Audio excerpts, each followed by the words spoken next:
नमस्कार मित्रों, स्वागत है તમારું અમારી YouTube ચેનલમાં। તો મિત્રો, જીએસઆરટીસી કે ગુજરાત રાજ્ય માર્ગ વાહન વ્યવહાર નિગમની જે કંડક્ટર, ડ્રાઈવર અને હેલ્પરની ભરતી વિશે મહત્વની અપડેટ આજના વિડિયોમાં આપણે મેળવીએ તે પહેલા વિડિયો ગમે તો લાઈક અને શેર કરી દેજો, ચેનલમાં નવા હોય તો ચેનલને સબસ્ક્રાઇબ કરી દેજો। તો ચાલો મિત્રો, વિડિયોની શરૂઆત કરીએ।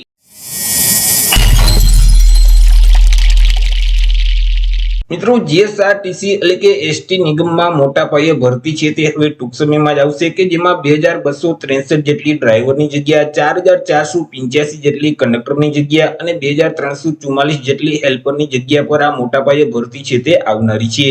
આપણે વિગતવાર માહિતી મેળવીએ તો કે જીએસઆરટીસી એટલે કે ગુજરાત રાજ્ય માર્ગ વાહન વ્યવહાર નિગમ દ્વારા આગામી સમયમાં નાગરિકોને વધુ સુવિધા મળી રહે તેમજ યુવાનોને રોજગારી મળી રહે તે હેતુ માટે 2263 ડ્રાઈવર, 4485 કંડક્ટર અને 2344 હેલ્પરની નવી જગ્યાઓ ઊભી કરવાનો નિગમ દ્વારા નિર્ણય કરવામાં આવેલું છે। આવી રીતે કુલ 9092 જેટલી જગ્યાઓ પર આ ભરતીની પ્રક્રિયા છે તે કરવામાં આવશે અને ભરતીની પ્રક્રિયા છે તે હવે ટૂંક સમયમાં જાહેર કરી દેવામાં આવશે એટલે કે ટૂંક સમયમાં જ ઓફિશિયલ નોટિફિકેશન છે તે જાહેર કરવામાં આવશે। જ્યારે ઓફિશિયલ નોટિફિકેશન જાહેર થશે એટલે ફરીથી આપણે એક અલગથી વિડિયો અપલોડ કરી દેશું। તેની સાથે સાથે કોરોના દરમિયાન મૃત્યુ પામેલ જે 118 જેટલા એસટી નિગમના જે અધિકારી અને કર્મચારી છે તો તેઓને કોરોના વોરિયર્સ તરીકે જાહેર કરી અને દરેક અધિકારી કર્મચારી દીઠ 25 લાખ રૂપિયાનું નાણાકીય વળતર આપવાનો સંવેદનશીલ નિર્ણય છે તે નિગમ દ્વારા લેવામાં આવેલું છે।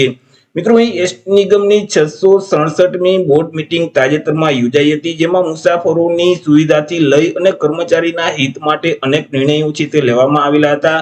લાંબા સમયથી ડ્રાઈવર અને કંડક્ટરની ભરતી કરવામાં નથી આવેલ તેની કારણે મિત્રો અહીં એસટી નિગમની સેવાઓને અસર થઈ રહી છે। તેને ધ્યાનમાં રાખી અને મોટા પાયે નવી ભરતી કરવાનો નિર્ણય છે તે નિગમ દ્વારા લેવામાં આવેલો છે। ભરતીની કામગીરી ઝડપથી થાય તે માટે નિયમમાં સુધારો પણ કરી દેવામાં આવેલો છે। નવા નિયમ વિશે આપણે ઓલરેડી વિડીયો છે તે મિત્રો અપલોડ કરી દીધેલ છે। અહીં જે ડ્રાઈવર, કંડક્ટર અને હેલ્પરના જે નવા નિયમ છે ભરતીના તે નિગમે જાહેર કરી દીધેલ છે અને ટૂંક સમયમાં જ હવે ભરતી પણ જાહેર કરવામાં આવશે। સાથે સાથે મિત્રો, રાજ્ય સરકાર દ્વારા જે તાજેતરમાં 2% મોંઘવારી ભથ્થું જાહેર કરવામાં આવ્યું છે તેનો લાભ છે તે મિત્રો નિગમના અધિકારી અને કર્મચારીને આપવા સરકારમાં હકારાત્મક દરખાસ્ત છે તે પણ કરવામાં આવેલી છે। કોરોના કાળમાં એસટી નિગમની કેટલીક ઇમરજન્સી સેવા લેવામાં આવી હતી તેમાં ફરજ બજાવતા જે અધિકારી કે કર્મચારીના મૃત્યુ થયા હતા તેમને વળતર આપવાનો પ્રશ્ન છે તે લાંબા સમયથી વણઉકેલ્યો હતો, પરંતુ તેમાં મિત્રો મૃતકના જે પરિવાર છે તેને 25 લાખનું વળતર આપવાનો નિર્ણય છે તે સરકાર દ્વારા કરવામાં આવેલો છે।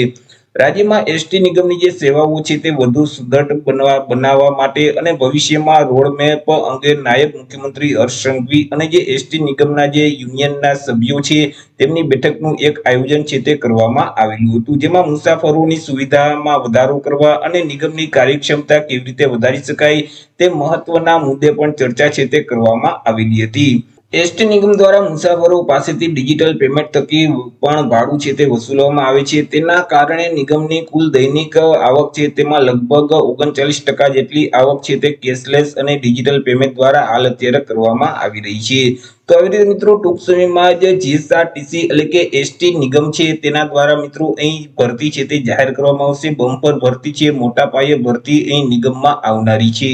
તો આશા રાખું છું વિડીયો પસંદ પડ્યો હશે। વિડીયો પસંદ પડ્યું તો લાઈક અને શેર કરી દેજો, ચેનલમાં નવા હોય તો ચેનલને સબસ્ક્રાઇબ કરી દેજો। ફરી મળીશું એક નવા ટોપિક સાથે એક નવા જ વિડીયોમાં। ત્યાર સુધી જય હિન્દ, વંદે માતરમ।